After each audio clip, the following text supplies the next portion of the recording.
এই ভিডিওটা দেখলে আপনার মন ভালো হতে পারে। কি হলো এত কথা বুঝা গেছে না?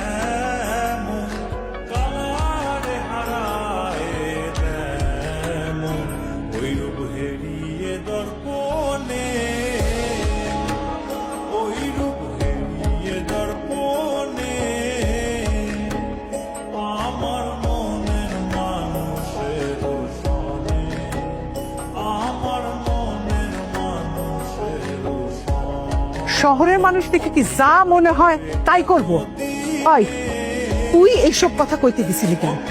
হ্যাঁ, তোর এই শিক্ষা দিছি? শোন, শহরের মানুষরা গ্রামের মানুষের মানুষ ভাবে না। তারা ভাবে তারাই মানুষ, আর আঙ্গ পয়দা হয়েছে তাগো কামলা খাটার লেগা। যখন শুনলাম ওনার মাথায় সমস্যা, মা হইল একটু আদর যত্ন করি, সে কিনা আমার মায়ের গায়ে হাত তোলে। এত বড় সাহস!